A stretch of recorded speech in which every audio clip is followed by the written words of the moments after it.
Aloha, everyone, and thank you so much for tuning in to another week of Trauma Recovery University. I am your host, Athena Moberg, and with us in the green room, of course, is your incredible co-host, Bobby Parrish. And thank you so much for everyone who shows up early. This is a live interactive broadcast, and we are here on YouTube, and we are using Google for the Google Hangouts. And everyone is over on the Twitter stream using the hashtag #NoMoreShame, and they're all communicating with one another and sending us their questions. This is our live weekly Q&A for the adult survivors of child abuse community. Use the hashtag #NoMoreShame if you would like to send us your questions or interact with everyone. I just want to say a very special welcome to anyone tuning in on a podcast platform. If you are finding this anywhere but on our Roku TV channel or our YouTube channel, please subscribe to our YouTube channel. Find us over on Roku TV. This is a video broadcast. So welcome, welcome, welcome if you are on iTunes, Stitcher, Spreaker, SoundCloud, or even iHeartRadio. And as a thank you for all of you who are watching or listening, we just to say thank you, want to give you access to tonight's downloadable one-page resource. Every single week, we have a one-page resource that matches up with the topic of the week. And to get access to that one-page downloadable resource that is complimentary, please go to traumarecoveryuniversity.com and click on the tab that says downloadables. You can also find it over on our project website, which is nomoreshameproject.com, and click on the tab that says downloadable. You will enter your email address and get immediate access. Just page down and get immediate access to our entire library of one-page downloadable resources. The most recent resources are at the very top of the page, and if you go all the way down, there's almost 100 of them. Now there's like 90 or something, I think, starting all the way with the topic of child abuse survivors and safety, and then like crisis management plans, and all the way from like 1 or 2 years ago when we very first started this broadcast as a trial, as a test. So thank you so much for spending this hour of your week with us. We are honored, and as always, just grateful to serve this incredible community. You guys are the magic that happens here every single week. So before I turn this over to my awesome, amazing partner, Bobby Parrish, I want to give you a very quick PSA, very quick public service announcement if you are not tuning in live. If you are watching a replay on our YouTube channel or our Roku TV channel, or you're listening to a replay, down in the comments section of this video on YouTube, you will find a little blurb at the very, very, very, very bottom that says, if you are not tuning in live and you're watching a replay and you would like to skip ahead to only the content portion of this live stream, and you are not present to interact with us for live Q&A, and you just want the nuts and bolts, you just want the meat, you just want the screen share, you don't want to look at us, you don't want to hear us talking, you just want to look at the screen and read the downloadable PDF resource, which I guess you could just go and download it. But either way, if that's you and you're watching a replay, please know that you can page to the bottom and click on the number, and it will fast forward it automatically for you to the area of the video right before we go into the content portion of the weekly broadcast without all the Q's and the A's.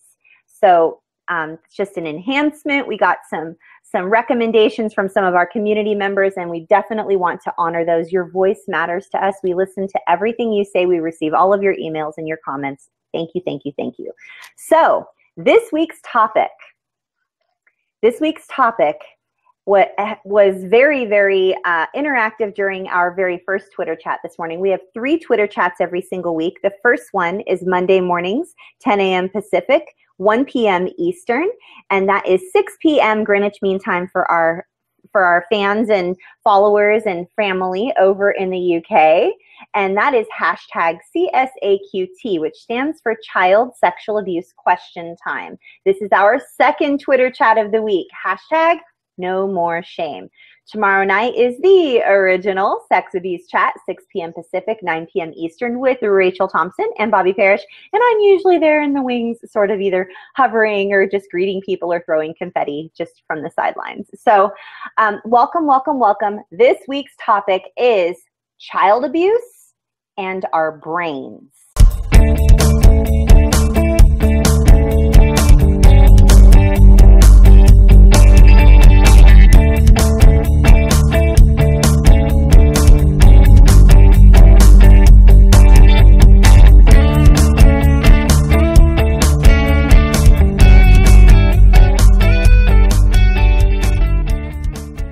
What does child abuse do to the human brain?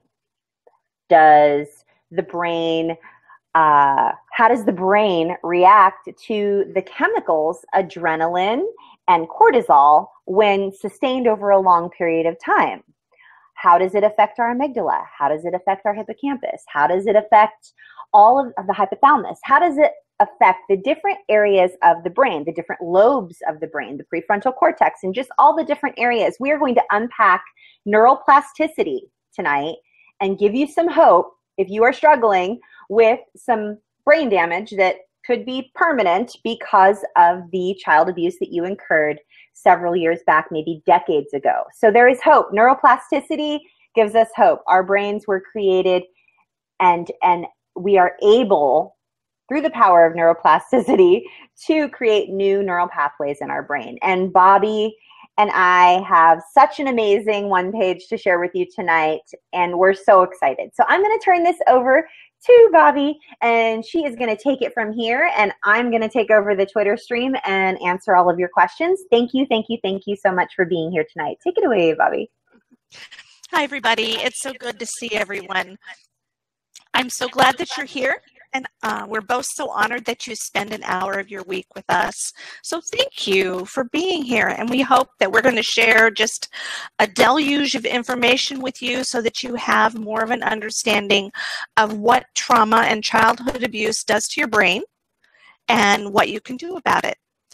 Before we go any farther, I want to issue a trigger warning. This is a video and audio discussion of childhood sexual abuse and childhood abuse in general. So know that it could be triggering for you. And for some reason, we have found that watching the video and hearing the discussion at the same time and then reading the tweets can be particularly triggering. And I think it's just because it's overstimulation. That's a lot to get and to receive into your brain at one time. So if you get triggered, just go ahead and turn things off. You can come back to it. The videos will be up on YouTube within a matter of hours, and you can come back and read them, read the transcripts on YouTube, watch the videos at your leisure. There's no reason at all for you to watch these and be distressed. So just go ahead, and if you're watching live, just turn it off. You can come back when it's up on the YouTube channel or Roku. If you're watching it already and it's an audio tape or a videotape, then you can come back and hit play again later. If right now in this moment you are triggered or you are in crisis, we ask that you please not reach out for help on the Twitter stream. Okay, like Athena explained earlier, we have a Twitter, a hashtag, No More Shame, that goes along with this video, and people are tweeting in comments and questions. And if you're seeking help on the Twitter stream because you're in crisis, it can trigger other people. And so if you need help, we want you to get that help. But we'd like for you to seek that help off of the Twitter stream. So don't use the hashtag No More Shame.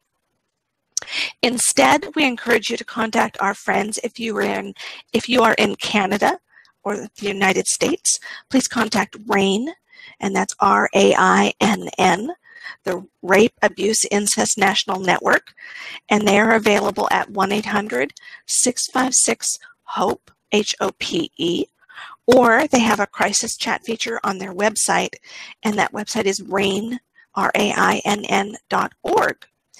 If you are in the UK, you can reach out to the Samaritans. They can be reached on their website at samaritans.org, or you can reach them by phone. I have it written down here on I should put it up by my lens. You can reach them by phone at 116-123. And then in Australia, because we now have so many people in our lovely community of Australia about 17. in the house. Australia. Yes. So many people there now. We've got about 17,000 people in about 57 countries, and you are growing numbers in Australia. And so if you are in Australia and you are in crisis or you need help urgently, we ask you to reach out to the National Lifeline Crisis number, and that's 131114. Okay? So all of those are available to you. And as we continue to grow and get larger numbers in other countries, we'll continue to add in numbers for those countries. In the meantime, I have, for some reason, a strange increase in following of Irish restaurants this week. So I can't help you with the crisis number in Ireland, but if you need a good restaurant, you hit me up on Twitter and I'll forward you some handles. I heard that the Samaritans actually they reach out. They're in Ireland as well, the Samaritans. Yes, I believe they're in the entire UK. So yeah. Wales, Scotland, Ireland, yes, the whole shebang, as they would say. So please don't hesitate to reach out to one of those agencies if you're in crisis. There's no reason for you to go it alone. And we have videos and one-pages on, I swear, probably a good 92, I think this is our 93rd video broadcast. So go back through the videos and go through the one-pages and see if you can find something about the particular issue that is causing you stress or strife right now. Additionally, we have multiple Facebook support groups. They're secret and private, so no one will know that you belong.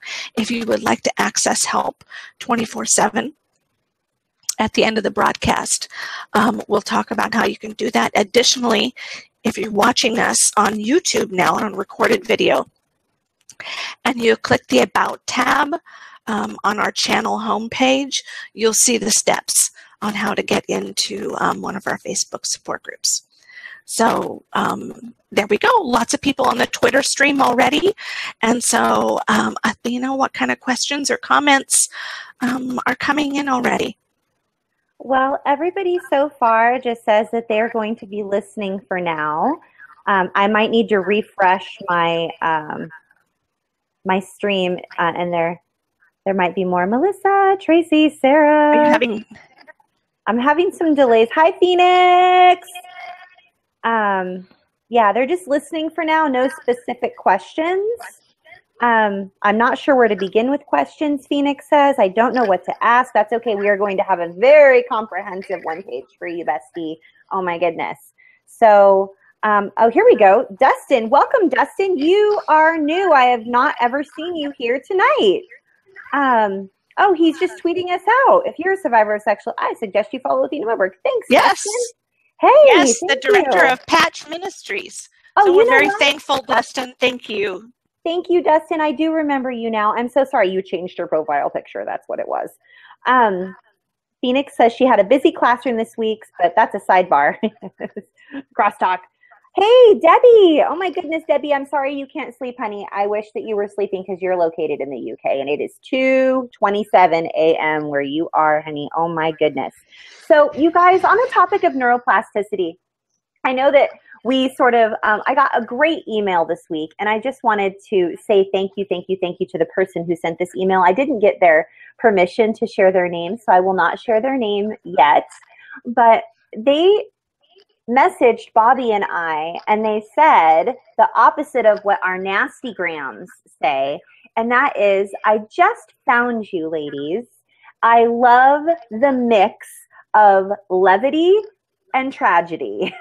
I'm healing, and I've been through enough pain and tragedy, and I am ready to laugh and learn. So I just want to thank you for that comment, because I'm a little self-conscious about the fact that I tend to be sort of the comic relief in the team, even though we're both very capable professionals. I just love to sort of like be the like pump, you know.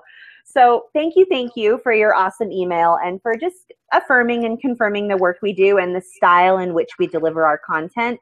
we're very passionate about helping other survivors heal and get past their past and move through the things that they couldn't get over.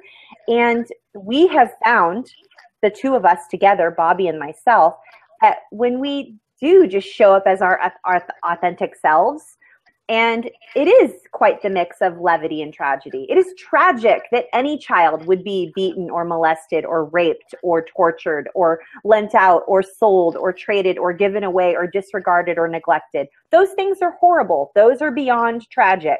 However, when we choose to go, you know what, we survived more than most people ever will. It is time to heal now. Let's get to it. Let's take our life back. Let's take our power back. Let's not be powerless and helpless any longer. So that's just sort of our style, and we are definitely not for everyone. We do get our nasty grams and our emails like, what's wrong with you guys? What's your problem? Don't you know this is serious? I can't believe you. You are just so crazy. And yeah, we're all a little crazy. Come on, let's just be real. Really? So thank you for your emails. Thank you for the email or actually, it was a YouTube comment that sparked this particular episode, and that was, I believe it was from Kathy Pickles, if I'm not mistaken. And she was saying, could you please discuss adrenal fatigue and low blood sugar amongst adult survivors of child abuse? I live with low blood sugar, and I live with adrenal fatigue. And I am reading a lot and studying a lot and learning how the two could be correlated. And we don't have any concrete evidence in any of the research that Bobby and myself have conducted that say that this is in fact true. But what I can tell you, you guys, is that child abuse years ago, doesn't matter how long ago it was, when sustained over a long period of time, and what we're going to be talking about tonight, specifically the cortisol and the adrenaline that our brain soaks in like toxic soup, as Sarah so aptly put it this morning. When our brain soaks in toxic soup for a long period of time, guess what? It gets damaged. And it's difficult to redo those neural pathways. It is difficult. You have to be very, very, very, very committed to a journey. This recovery journey from child abuse, especially in adulthood, if you'd suppressed your memories for decades, like many of us have, which is so, so common, it is a journey. It is a marathon, not a sprint.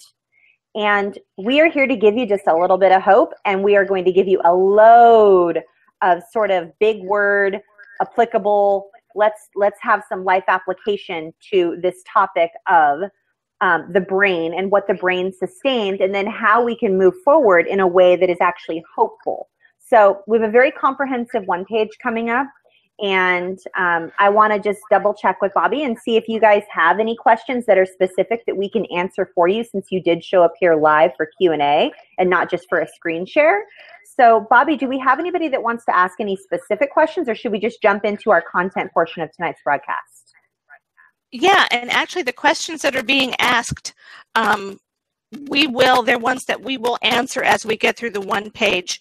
Like someone's asking, would anger issues be part of the after effects of childhood abuse? And absolutely. And we're going to talk about how the amygdala expands and the prefrontal cortex doesn't do its job filtering things out.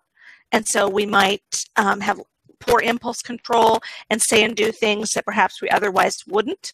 So we're gonna talk about that one. Absolutely are. And if I get to it and I skip by your question, Ms. Crochet time, let me know. Okay. Let's see. And then somebody else had a question too. Hang on. I want to encourage. August is asking, a year ago, my abuse resurfaced and I have developed PTSD. How did my brain pretend to be normal and then suddenly have PTSD? Aha. We're going to jump on that one too, because we're going to talk about your hippocampus. Oh, yeah. Which is in charge of the old memory consolidation. And more often than not, it's the one that gives us difficulties when it comes to flashbacks and memory consolidation and memories and repression versus recovery. Hey, and Bobby. all those things. Surviving My Past wants to know, why does it take so long to rewire your brainwaves from the effects of childhood abuse, trying to regain self-esteem and heal? And then there's another person on here, Phoenix, who says that she's feeling super inadequate to be here.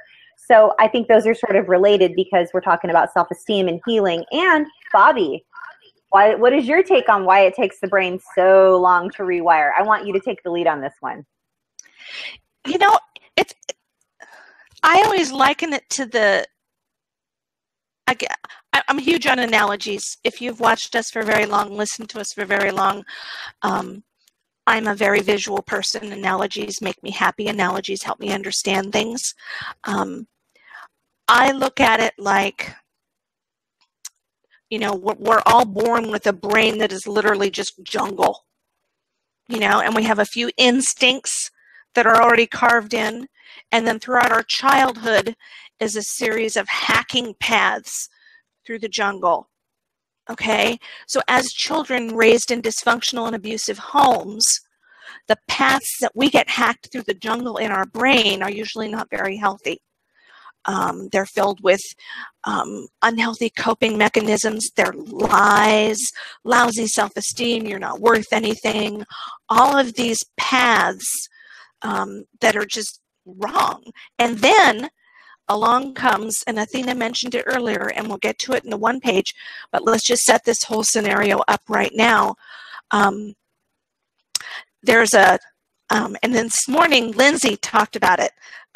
She's a biologist, and she mapped this out for us. There are 3 glands in the body that secrete these stress and fight or flight hormones, okay? They're the hippocampus. No, wait, the hypothalamus. Ooh, just about gave you the wrong one. Hypothalamus, the adrenal gland, and the pituitary. Okay? The hypothalamus and the pituitary is right here, right behind there. The hypothalamus is in the middle of your brain, and your adrenal gland sits on top of your kidneys. Okay? And they talk to each other. And between the 3 of them, they send messages to each other that tell them which hormones to secrete in the case of stress or threat to your body. Okay? So if your brain picks up a threat, somebody's going to hurt us, somebody's going to kill us, we're in danger, or someone we love is in danger, right? We've all heard those stories of a car or a rock that falls on a child, and a mother is able to, get superhuman strength and lift it up. That's because of adrenaline. The adrenaline that floods our body gives us increased strength. We start to increase to decrease our oxygen consumption. We can run faster. We have hyper laser focus on things. These are great. These chemicals are fantastic, but they were only meant to be used sporadically, infrequently, okay? When they sit in our body, when our body pours them out, and then it takes them a while to reabsorb them, right? To get rid of them, put them back out into the system, excrete them, get rid of them. It takes a while. They don't just disappear automatically. But when you are in an abusive childhood, your body pours out those chemicals again and over and over and over. And so your brain is left sitting in this soup that becomes toxic over time because it's just not meant to be there that long. And now what was meant to serve us actually creates damage. And today we're going to focus just on the brain and the damage that it does there. Next week, we're going to talk about diet and recovery from child abuse. And in that one, we'll talk a little bit about how those toxic chemicals affect our body and the autoimmune disorders. But today we're just going to talk about our brain. So our brain sits in that soup, that toxic chemical soup of cortisol and adrenaline, those steroids that are not meant to be there, and it becomes damaged. And so here we go back to our jungle analogy, okay? So we're born with this jungle in our brain. So here comes this toxic soup, and what does it do? It kills off half our jungle. So we can't build a path there. what path we had there is gone. Okay, but we still have lots of jungle left, and we have to hack a new path through that jungle. It's not speedy, but it also is not impossible. The brain is very plastic. The brain is neuroplastic. We cannot refoliate that part of the brain that was damaged. We can't make the jungle grow back, but we can hack new paths in the jungle that is left. Okay? Child abuse does not kill off your entire brain. There is no part of your brain that is completely destroyed. There's not. But like Athena said, it takes work. When your brain, the only thing that can kill a part of your brain that cannot be reversed, you guys, is when, let's say you have like an occipital stroke. The occipital lobe is located in the back of the brain, and it's what controls your vision. So let's say I had an occipital stroke. I had a stroke, and the area of the brain that endured the lack of oxygen was the occipital lobe. Well, if I were to come out of any type of an induced or even non-induced coma, having incurred an occipital stroke, then chances are I wouldn't be able to see out of like certain areas of my eyes. I would have blind spots, if not be almost nearly blind. I learned a little bit about this about a year or so ago when my dad was in the hospital, and he endured an occipital stroke. And I started researching, like, well, what does that mean? The occipital lobe is where he, like, what would that cause? And so like stroke, you guys, like when people have a stroke and then you notice that half their face is sort of like this, and they're not really able to move like half their mouth, because let's say like one of the lobes in their brain that's located on the right hand side, or like the occipital lobe on the right hand side, like that's where the stroke was. Then their body, they can't really like move their right arm, they can't really feel, and then like the right side of their face doesn't really move. That's very real, and it takes a long time, years, to recover from that type of damage. So this abuse that happened so many years ago, and the level of those chemicals that our brain sort of soaked in, it's not equal to us having a lack of oxygen to the brain and incurring permanent brain damage in that way. But it's almost like acid. Acid like slowly eats away, like slowly, whereas a stroke would be like wham, you're blind. Or wham, you had a stroke, like there's no oxygen in your brain, it's like hollowed out in that area, and it can't grow back because the tissue is actually dead and the tissue can't grow back. Now this is like neural pathways where, yes, the acid like rotted away the path, the neural pathways, but the cool thing is that to answer a lot of the questions that are on the Twitter stream right now, you guys, so the brain has been like sometimes dissociating, sometimes coping, sometimes distracting. Whatever your coping strategy has been, it's been doing that, and it actually was repressed. This memory was repressed for 10, 20, 30 years. Guess what? If you hadn't repressed those memories, you might not be alive right now, because your body would not be able to sustain 30 solid years of that exact same level of toxic soup. So we're going to address a lot of the questions that are on here. I want to welcome a very new person and answer their question. Ilona Washington, if I've seen you on here before and I never greeted you, I am so sorry, but I wanted to say a very special hello and welcome to our community. This is helping me see that I've been okay because I've been avoiding and suppressing. Can we ever heal? The answer is yes. Yes, we can heal. And we're not going to heal exactly and get back to exactly the same as we were before. Or as Richard Grannon, the Spartan Life Coach, likes to say, we heal in a different way, in that we become sovereign. We become more like, we become okay with where we're at because we make something new. We make it new and we make it beautiful. And we learn to work with what we have, and we don't give our power away. We don't choose to put ourselves in situations, make healthier choices. We eat differently. We surround ourselves with different people. We have healthy boundaries. We sometimes go low contact to no contact with toxic people. It is a series of different choices that we make that allows us to heal. And I hope that helps you, Ilona.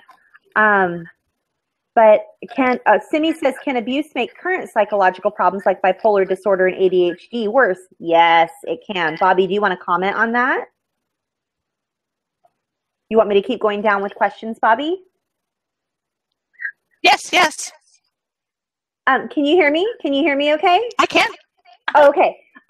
Simi wanted to know, can abuse make current psychological problems like bipolar disorder or ADHD worse? And my response is, yes, it can. And I asked if you wanted to take the lead on that and maybe comment on that. I'm sorry, I missed that part. That's okay.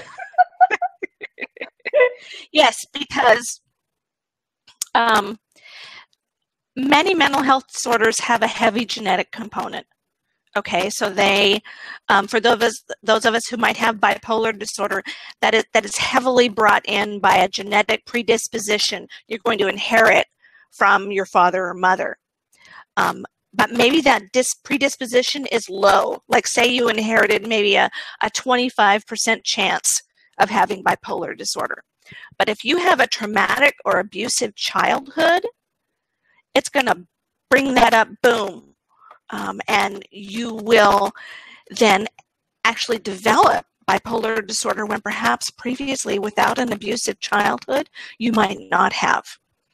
Or say, for example, you inherit a 75% chance of having bipolar disorder.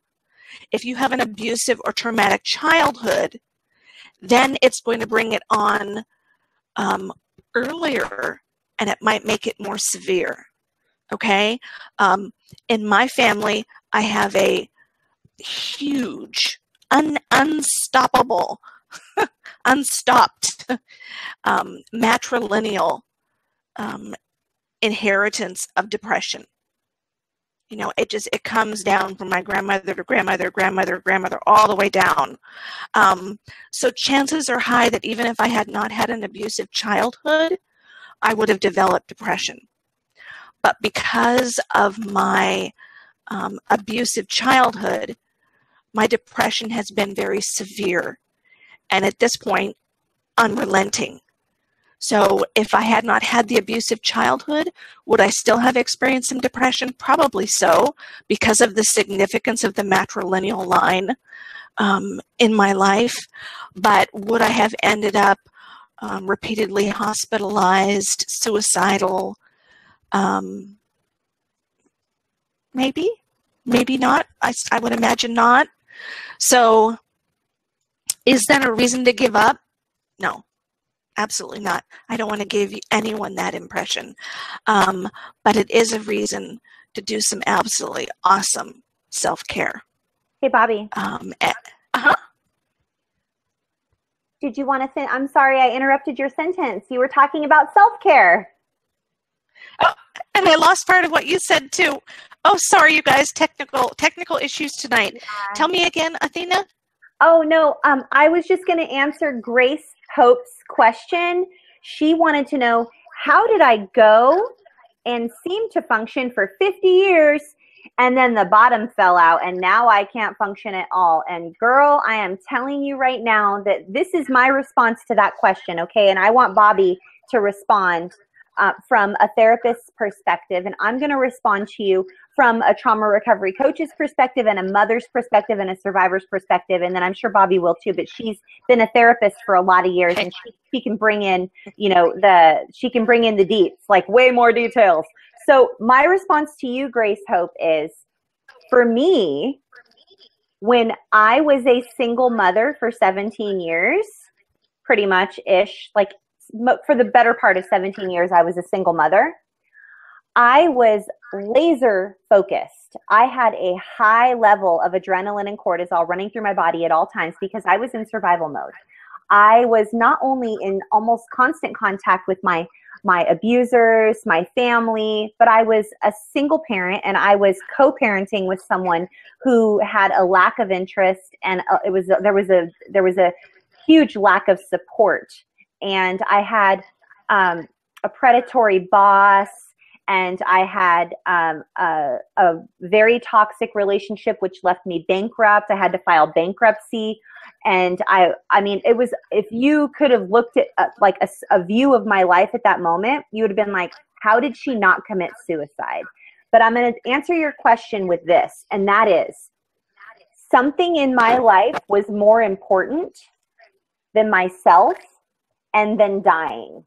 When we are abused for long periods of time, we literally are in life or death situations. We know, we are experts at functioning in life or death situations, you guys.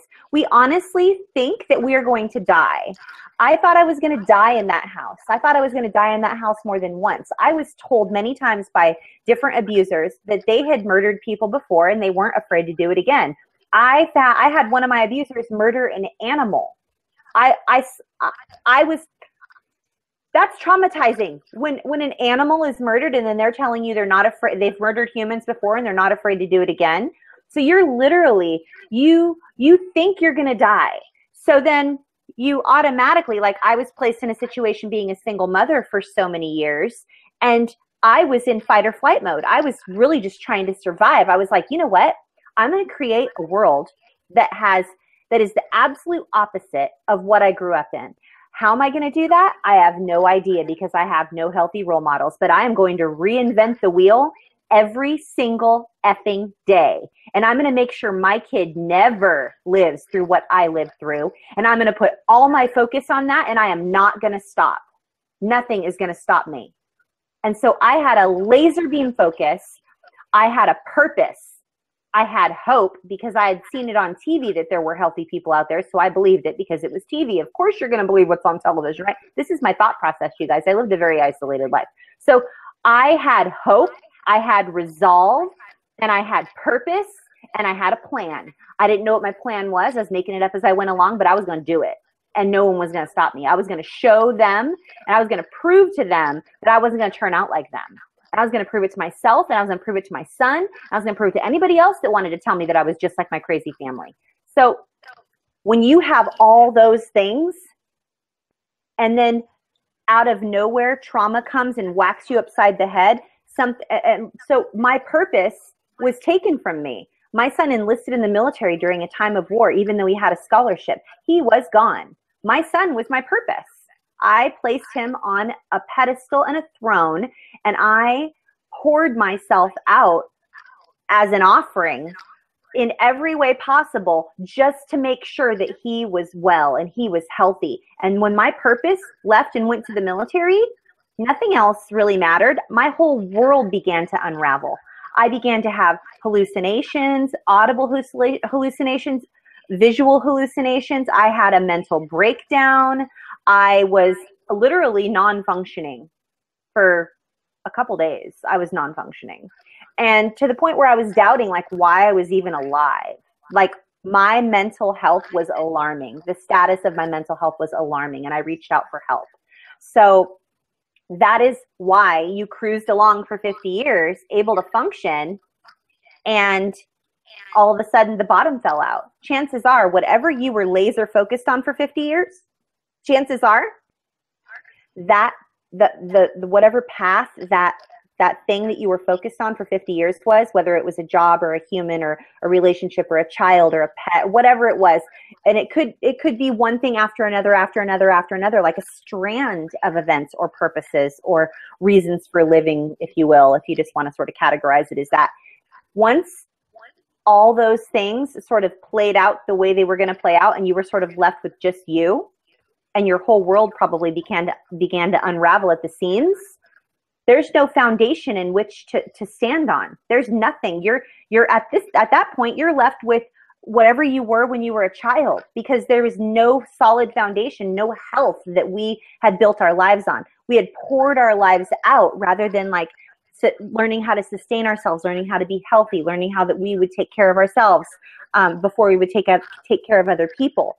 Since we were sacrificed as children and lent out and traded and abused and used and treated as things that were just expendable, we considered ourselves expendable. And when we were no longer needed by whoever we were pouring our life out for, what's the purpose of living? Of course, the bottom's going to fall out. We're going to lose our mind. We're going to have a mental breakdown, and we're going to become non-functioning because there's nothing left. In our minds, there's nothing left. That is my perspective, from a coach's perspective, from a survivor's perspective, from a mother's perspective. I would like Bobbi to chime in from a therapist's perspective, because she's probably seen this in her therapy practice more often than I've seen it in my coaching practice, because I am usually coaching people that are fully functioning and they've already had the bottom fall out and they're building back up, and then I get them afterwards. But Bobbi, what would you like to say to Grace Hope's question about why did the bottom fall out after 50 years?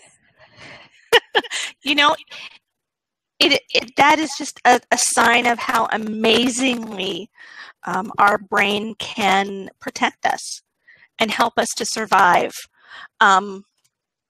What you said is exactly what you see happening, and in the mental health world, we call that distraction. Okay, so my brain did everything it could through coping techniques to help me get through my childhood. Maybe I dissociated. Maybe I avoided, maybe I shut off my emotions, depression, anxiety, whatever had to happen, I got through. And then maybe in my adulthood, I practiced some coping mechanisms which maybe weren't so healthy. Maybe I avoided, maybe I emotionally overate, maybe I got into some drugs or alcohol, maybe I was addicted to love, whatever that was, or perhaps my life had such a focus on it, like you talked about with Athena, your complete and total focus on your son. Yeah. That once that thing that you were focused on drops away, then the trauma comes pouring out. Or sometimes it's a matter of if I live in the same town as my abuser, and even though I'm not actually unsafe around him or her or them anymore, my brain feels that. And so it isn't until I move away from my abuser that everything starts pouring out. Sometimes it's a life event. For women, childbirth can bring the onset of trauma memories and memories from childhood, or your child turning the age that you were when you were abused. So sometimes it seems to be our brain perceives a safe time and just dumps everything. At other times, it seems like our brain just gets overloaded. The stimulus becomes just too much and it can't repress anymore. You know, like in the instance of childbirth, it's not like they thought, oh, this is a safe time to become completely overwhelmed and develop PTSD when I have a newborn. No, it was that instance was such a huge trigger for your brain that your brain ran out of fingers to stuff in the holes of the dam anymore. And that was it. They couldn't do anything more. And it just comes like a flood. I think that it's hard, and I don't mean to diminish that at all, but it fascinates me how our brains hold on to that trauma for so long until they perceive a time to let it go, or until they just can't hold on anymore. This is the reason why there's a book out there called The Body Keeps the Score, and there's another one called The Body Remembers, because even though we may not have any memories, our body does. And this is exactly what we're talking about tonight. You may not have clear, present memories of your childhood abuse, but you've got the brain issues. You know, you've got the troubles with your executive functioning. You're having a hard time regulating your emotions. You've got the hyperarousal and the hypervigilance. And then next week, we're going to talk a little bit more about the body. Maybe you've got autoimmune disorders that come from the inflammation of those steroids flowing through your bodies 24/7 for a decade when you were a kid. Your body remembers the trauma, and it's suffering because of the trauma, even though you may not. Athena, I feel a need to get the one page up and going. Is that okay? Yeah, of course. Absolutely. I was just hoping that these answers helped you guys. And if you would like us to cover more after we're done with the one page, please let us know. Sarah wanted to know if it affects our memory, like why we can't remember certain things. And the answer is yes. And Sarah, even a little bit more to the answer to that question with regards to why can't we remember certain aspects of our abuse, And is it because of all of that? One of the main reasons why we can't remember, some of us can't remember some of the aspects of our abuse, like in vivid detail, is because our brain was protecting ourselves by disassociating. So when we dissociate and we sort of go into another place, whether that's through a coping strategy like biting your nails or skin picking or hair pulling or glancing off or daydreaming or video game playing, whatever our coping strategy is during the time of our abuse, our brain is protecting ourselves. If we had to live through the actual moment by moment, play by play reality of the abuse that we endured, we would not have survived, honey. We would not have survived. So that is why we don't remember the details of like names and addresses or people or situations or outfits we were wearing or whatever. I hope that that's the question you were asking. I'm thinking it might have been, but I have trouble remembering names and dates and things. I have a photographic memory. I do have a photographic memory, and I wish I didn't sometimes.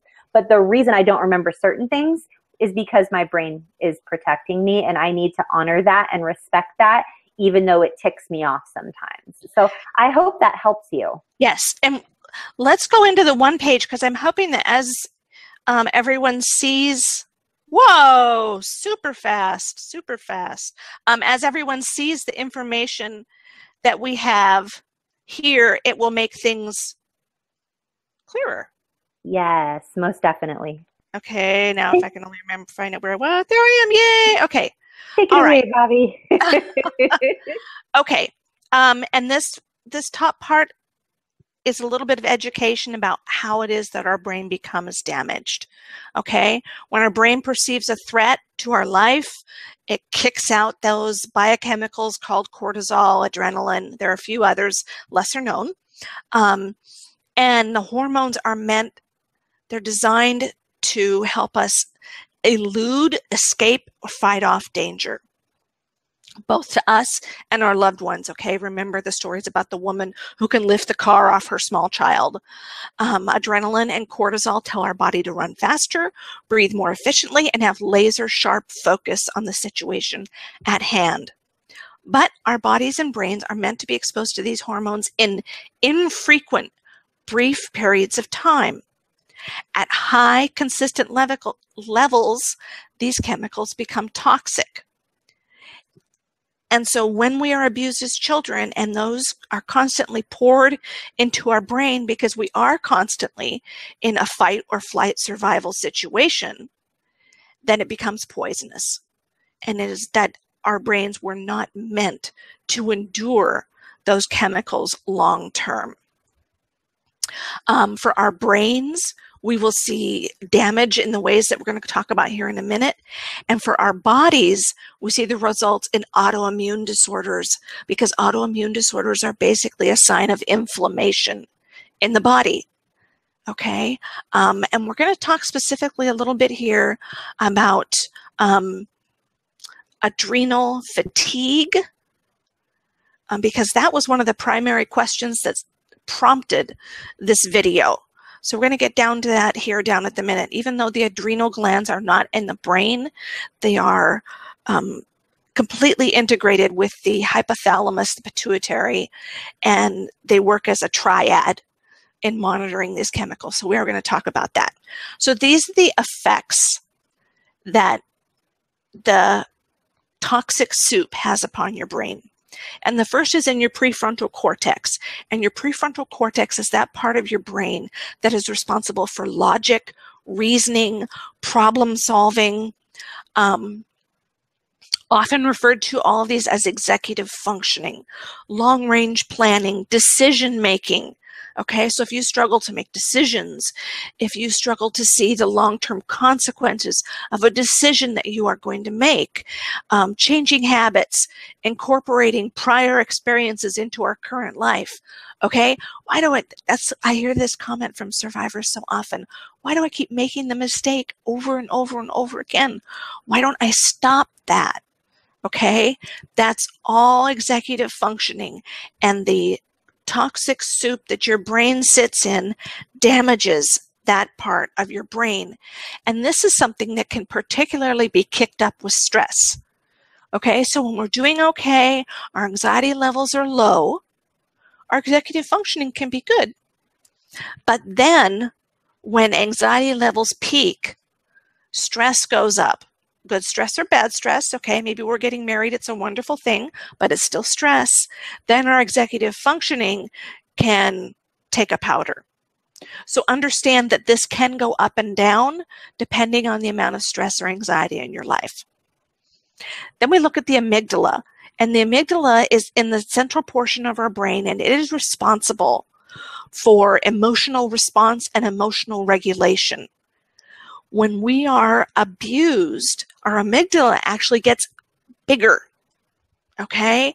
So emotional response becomes a huge part of our brain processing. For people who don't have brain damage, information comes into their brain and goes into the prefrontal cortex, and they evaluate it logically and reasonably. But for those of us who have damage due to our childhood abuse, it goes straight to our emotion. And then we respond emotionally, we react emotionally before we react reasonably and logically. And this is sometimes why you hear people talking about, all I do is overreact. Why didn't I just stop and think for a minute before I reacted? That's why. Because you have this enlarged part of your brain that was not meant to be that big. And we struggle with regulating our emotions. We struggle with tolerating distress. We struggle with the intensity of our emotions. For us, anxiety might feel 20 times more severe than it would for someone without problems with their amygdala. And then we go on to the hippocampus. Now, the hippocampus is the part of our brain that helps with memory storage and consolidation. And these toxic chemicals actually cause it to shrink. Okay? So guess what? There's not as much capacity to store memories, to consolidate memories. So a memory comes into your brain, and in a split second, our brain categorizes it. So now, instead of that memory about watching your, nephew play a board game you did when you were a child, it doesn't go in the category with you playing that board game when you were a child. Instead, it goes with that concert that you went to when you were 15 years old that has zero to do with a board game, a nephew, or anything related to that memory. So things go icky wampus, and they go here and they go there, and they don't get structured and regulated is not the right word. Organized. There we go. The way that they should. These next two, we don't talk about them very often, but I have some clients that really, really struggle with intrusive thinking and obsessions and compulsions. So I wanted to put this in. The caudate nucleus and the basal ganglia, they're in the center of our brain, and they can malfunction due to trauma. And that means you're going to have more intrusive thinking. You're going to have obsessive thinking. And this might come in the form of, we talked a couple of weeks ago about intrusive thoughts. If you have particular struggles with this, go back and watch that video. So if every time you walk into the kitchen like I do, and you see a knife and you think, oh, I really want to cut myself or hurt myself, that's an intrusive thought. If you have compulsive behaviors like hand washing, if you are a trauma survivor, you may have damage to your caudate nucleus or basal ganglia that cause this to be even more troublesome than it would be to someone who grew up without any kind of abuse or trauma.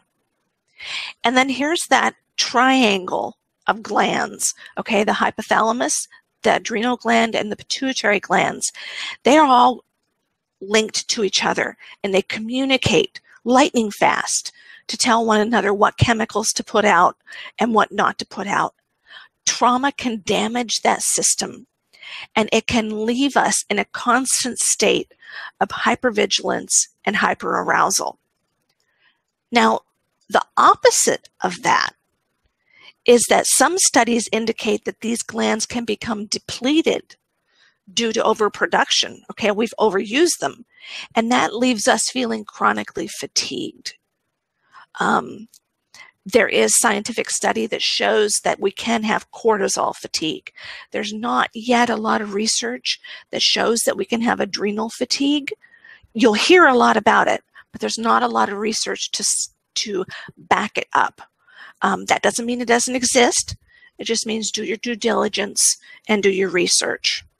And I know sometimes it's hard for people to hear about all these ways that our brain can be damaged, but there's so much hope because you can, due to the wonderful neuroplasticity that is in our brain, you can learn new ways, okay?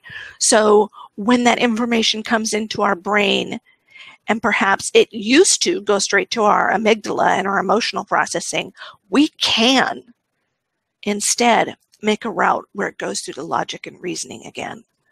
It does not have to be something that will rule the rest of your life. Does it take practice? Yep.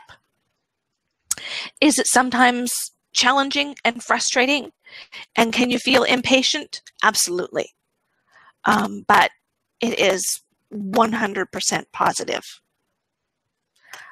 Did that help people in terms of questions that they were having that you needed or you wanted to understand? I believe so. There are a couple other questions that I would like to address. Surviving My Past wants to confirm. So the amygdala is what causes us, triggers us, or causes us to live in an emotional mind.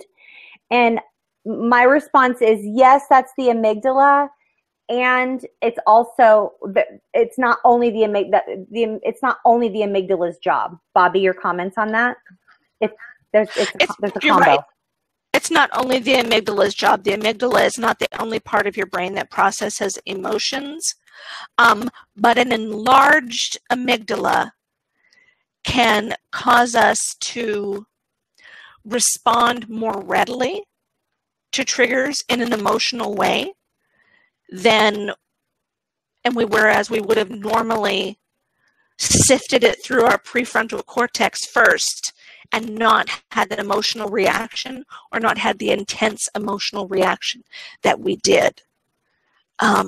So instead, it hits our amygdala and we respond emotionally with it. So the amygdala doesn't cause a trigger, it responds to the trigger. And because it enlarges due to the chemical soup that it sits in, it's like, information comes into the brain, and it used to be the prefrontal cortex was this huge one, right? And then the emotional was over here and it was smaller. So things are much more likely to hit that huge logic and reasoning portion. But now it's the opposite. And so now more information that comes in is going to hit the emotion than it will hit the logic and reasoning. And that's what leaves us feeling emotionally distressed. It's what leaves us feeling exhausted because we're constantly on high emotion alert. Our emotions are more intense. And that's when you're going to start to hear people saying, oh, you're too sensitive. Why do you overreact all the time? And that's not your fault. You can learn new ways to do that so that it's not a negative thing in your life. And personally, I don't think being sensitive is a negative thing in your life, but I know that all of us would like to think that we don't overreact to circumstances or comments or situations that come into our lives. Hey, Bobby. Tracy has a question, and I have a response, but I would love your response as well.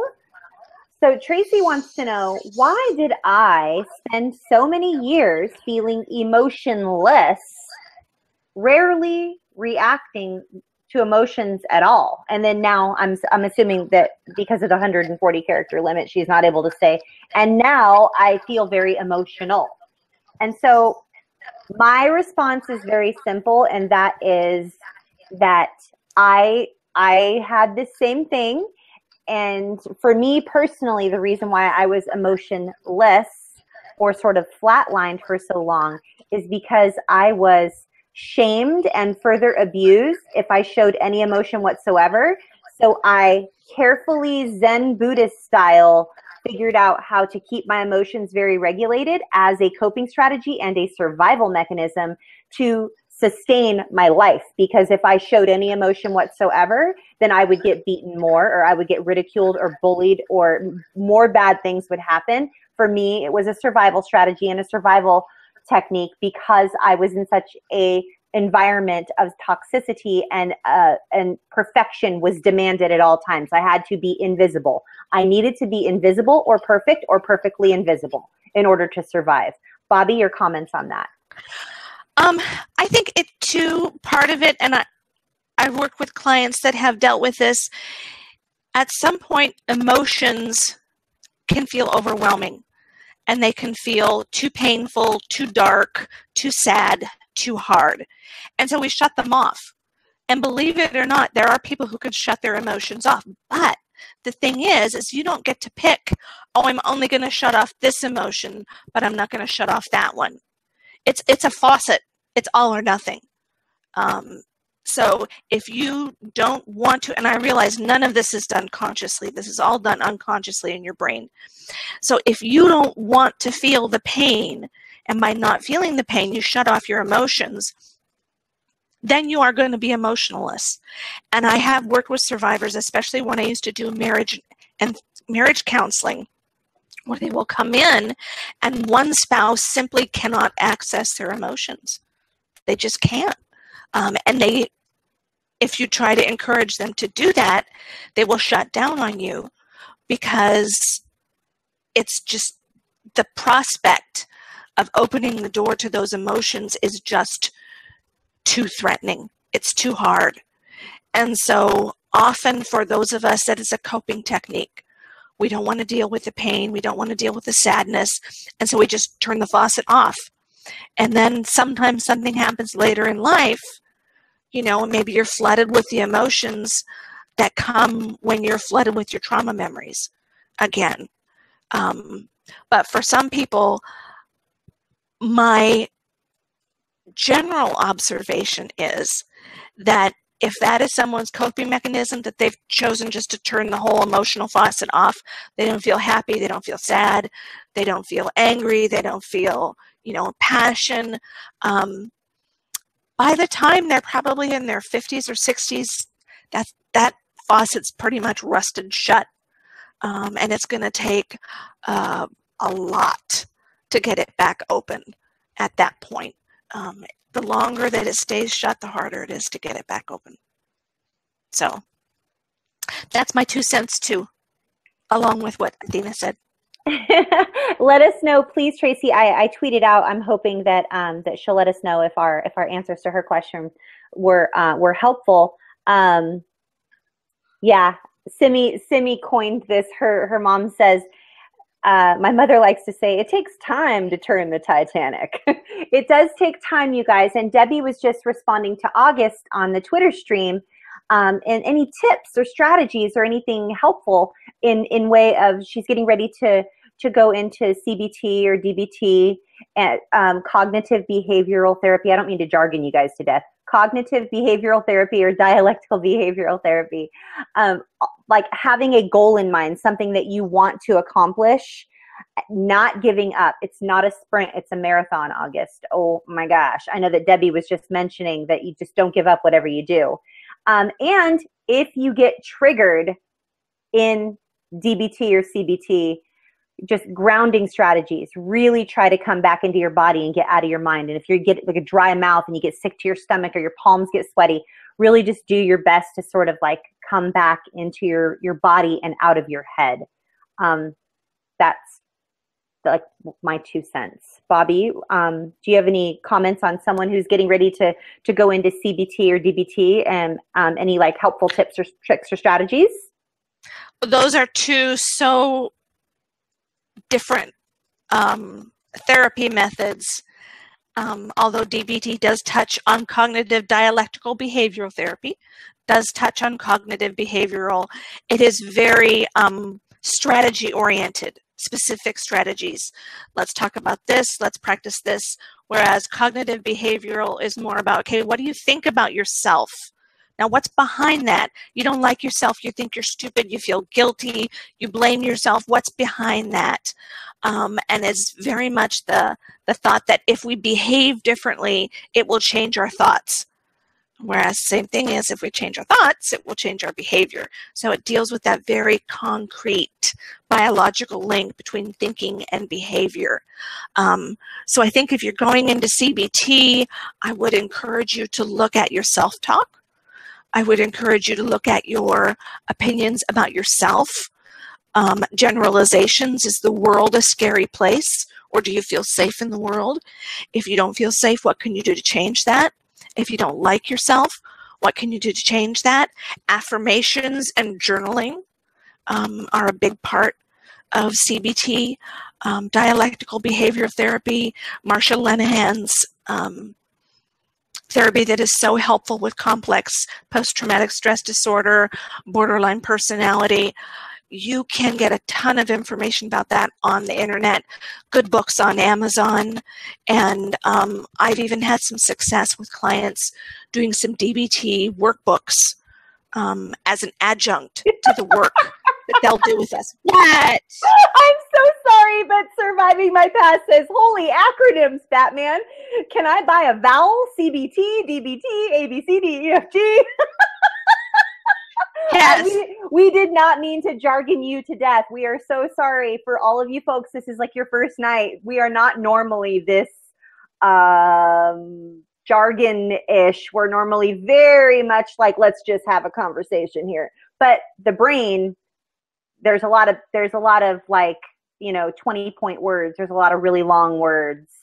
When it comes to the brain and the brain chemistry and the neural pathways and just all of the different parts of the brain and the lobes of the brain and how just trauma affects the body. It's just like Bobby was saying, the biology portion of how it is that we have remained alive is so fascinating. And if you dedicate yourselves to learning as much as you possibly can about yourself and how your body processes trauma and how your body has protected you all this time, then we begin to almost, for me, it sort of like melds into a little bit more of self-compassion, because I've hated my body for so long, and I wanted to be skinnier and I wanted to be perfect, and I wanted, because I was told from a very young age that I needed to change, right? Like, you're not skinny enough, you're not this enough or that enough or that enough. So I've hated my body for a lot of my life, you guys. And so for me to fall in love with my body all over again by looking like, wow, you're pretty magnificent. First of all, you, brain, you're amazing. Like, you've kept me alive all this time. Wow, body, you've sustained a lot of damage, and yet you're healing yourself. And that's amazing. I'm 42 years old. I want to share a win publicly here. And this is on the topic of body and trauma, but not necessarily the brain. So I'm going to keep it super brief. But as a result of my childhood sexual abuse, I have never once, ever, ever, ever had a normal examination, female examination. The results have always been problematic. I've always had to go in for small surgical procedures called LEAPs, and I've had to endure inpatient or outpatient small procedures called colposcopies, where they scrape and clip and take portions of your insides out because they need to test it for precancerous cells. And that's just been my reality. I'm 42. Well, I just the other day, my husband came home with the mail, and I got my very first clean and healthy report from the doctor. I don't have precancerous cells in my cervix. I don't have to go in for a procedure. I don't have to go back to the doctor to do anything like that for a whole year for my next, just for my normal annual exam or whatever, you guys. And I'm just telling you right now, if I'm 42 and I've had, bad,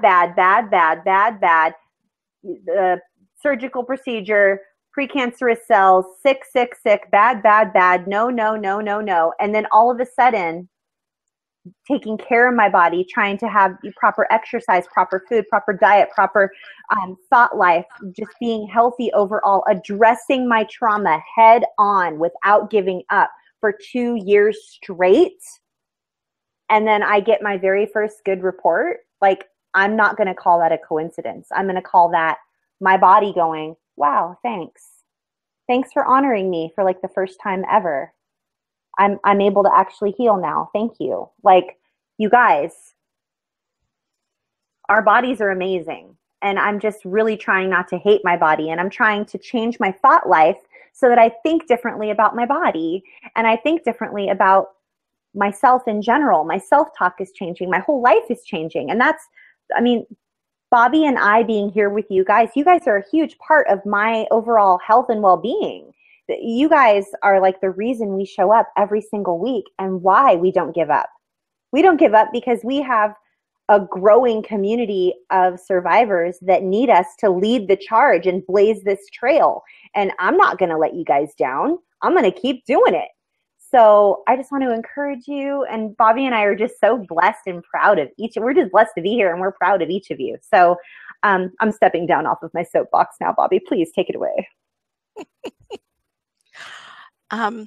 It's almost 9:30. I know we haven't answered all of your questions, but we've been here for more than an hour, and we really want to honor your time. If you still have questions and you want to get in touch with us, let's put up our contact information, or we'll hang around here on the Twitter stream for a little bit after the live broadcast is over. Is that okay, Athena, if I put up contact information? Absolutely. You guys, we want to honor your time, like Bobby said, and we don't intend to take up too much of your time. We're going to transition right now into the portion of our broadcast that we do every week for newcomers that don't know how to get plugged into Safe Community, and you would like to know how to contact us personally, or you would like to know how to get transitioned and plopped right into a wonderful, supportive, safe group where you can heal alongside other survivors. So thank you for everyone. We still have we still have over a dozen people that are still live. So if any of you are not first timers and you just need to move on with your life and move on, thank you for spending time with us tonight. We're going to go ahead and transition and just share with people how they can get plugged into Safe Community. So thank you for honoring us, and we just appreciate you, and we're honored by you. And we appreciate your encouragement and just how you show up every single week, and you desire to support one another.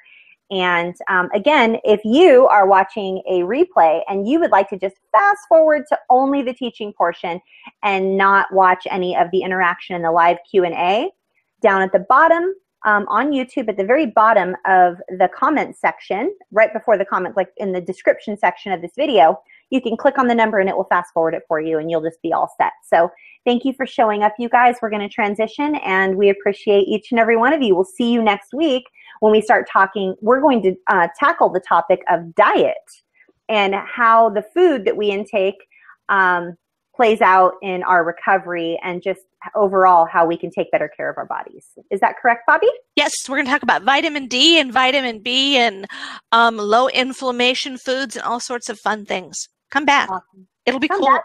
Yeah, come back next week, you guys. Thanks for coming by. Okay, let's talk about contacting us. Email. I am at bobbylparish@gmail.com. Athena is at athenamobergspeaking@gmail.com. And then we have a joint email account, nomorashameproject@gmail.com. I realize that maybe some of you want us to get back to you within a couple of hours. It usually isn't going to happen because we simply don't have the time to answer everyone's emails that quickly. So we ask that you be patient with us. On Twitter, I am Bobby L. Parish. Athena is Athena Moberg. And we have Trauma Recovery University, which is Trauma Recovery U. On Facebook, we have our Trauma Recovery University business page. My business page is Bobby Parish Coaching and Consulting. Athena's business page is Athena Moberg Speaking. And then my personal page is Bobby Parish. And Athena's personal page is Dawn Athena Moberg. We would love for you to send us friend requests and connect with us. We absolutely want to be connected with you. Every week, you can watch our replays. You can watch them on YouTube. They're all up there. Or you can watch them on Roku TV or Google+. Just do a search for Trauma Recovery University. And every Monday night, or you can watch the most recent episodes 24/7, 365 at bit.ly Trauma Recovery U, and the capitals do matter on that one. And in just a minute here, I'll show you when and where to show up to watch all of that awesomeness. Let's see here. Here we go. Share. I'm a screen sharing wizard. You are. That makes me think of, what was a pinball wizard? Was that it when I was a kid? Yeah. Yeah. Okay, so alrighty then. As Athena mentioned earlier, we have 3 Twitter chats a week. These are public, free, open to everyone. And so the first one is on Monday mornings at 10 o'clock Pacific, and that's at 6 o'clock Greenwich Mean Time in the UK. Please use the hashtag CSAQT, which stands for Child Sexual Abuse Question Time. You are currently watching either live or a replay of our second Twitter chat of the week. It is a Twitter chat in combination with a live video broadcast. The hashtag is No More Shame, and it is at 6 p.m. Pacific, 9 Eastern, and 2 o'clock Tuesday mornings in the UK. And I will, she vows publicly, find the Australian times so that we can get up those up as well, since we have growing numbers of people in Australia land watching us. Yes. Australia's growing. Yes. So, and then Tuesday night, we have the original chat, Sex Abuse Chat. That's at 6 o'clock Pacific, 9 Eastern, and Wednesday at 2 o'clock. And did I say that one already? I don't think so. Wow, my executive functioning. Woof. Okay. We're recovering right alongside you guys. Goodness gracious. Okay. So, and then if you would like to become a part of one of our Facebook support groups, we have this simple 4-step process. And we ask that you please use it because it is the easiest way for us to get you funneled through the process. If you use something else, like email us or send us messages on our business accounts on Facebook, even if you send us, a direct message on Twitter, it's just not as simple. So please go onto Facebook, like the Trauma Recovery University page, send both of us friend requests because one of us will be able to respond to you more quickly than the other. And then once we have friended you, but not before, because if you send us a message before we accept your friend request, then the message goes into our infamous other folder and we get no notification that it's there. So after we've accepted your friend request, send us a message saying, I'd like to heal in safe community, or I'd like to join one of your support groups or something similar to that. And then one of us will get back to you and we will ask you some questions if we don't already know you. So if we don't know you from one of our Twitter chats, or we don't know you from interacting with you on email or here on the broadcast, we will ask you some questions, and we ask that you please be patient with that and not be offended.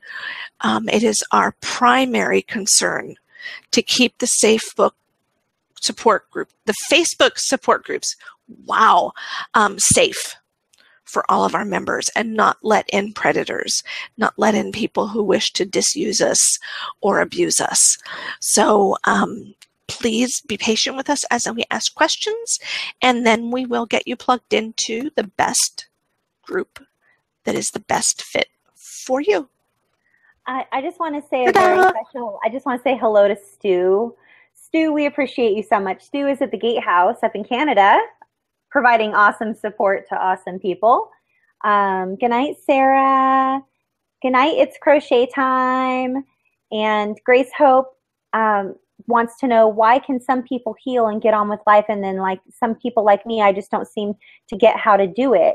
My response is that everyone is so different and it takes so long. Like, I've been actively sort of at this since the year 2000, and just over the last 2 years have I seen such a spurt of growth because I'm healing in a different way now. Does that make sense, Bobby? How about you? Yes. I started in 1989. And it wasn't until I was in my mid-30s that I really felt like I had my feet underneath me. And then, unfortunately, not until probably my early 40s that I felt like, okay, woohoo, I got this. You know, I still have a ways to go. I still have progress to make, but it's not fast. But then Athena and I didn't have the resources. You know, all the education that we got, we had to find on our own. We didn't have support groups. We didn't have Twitter chats. We didn't have community that would invest in us and encourage us and support us. So we're hoping that by providing these resources to you, that your recovery is not only easier, but it's faster. But it's not easy. And a lot of people need to have a therapist that they meet with one-on-one in real time. And they may also need medication. And they might need multiple medications. I refilled my medications yesterday, all 4 of them. And the chances are high that I'll be taking all 4 of them for the rest of my life, because that is how much damage was done to my brain.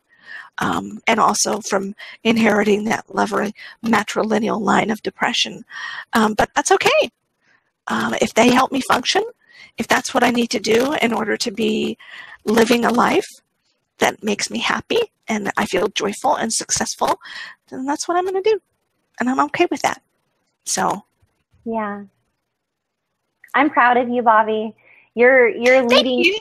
You're leading the charge, and you're walking your talk. And Bobby and I always want to show up here in a place of not, hey, we got it all together. You guys are broken, and that's why we show up. No, like, we are healing right alongside of you. We struggle just like you do. And Bobby and I are not the same person. Bobby has different abuse history than mine. Her brain is different than my brain. Her body's different than my body. But the thing that we're trying to get at here is that we are walking our talk. We're showing up here every week telling you, this is hard. This is hard work. It's not going to be easy, and it's not going to be snap over, but we're not going to give up.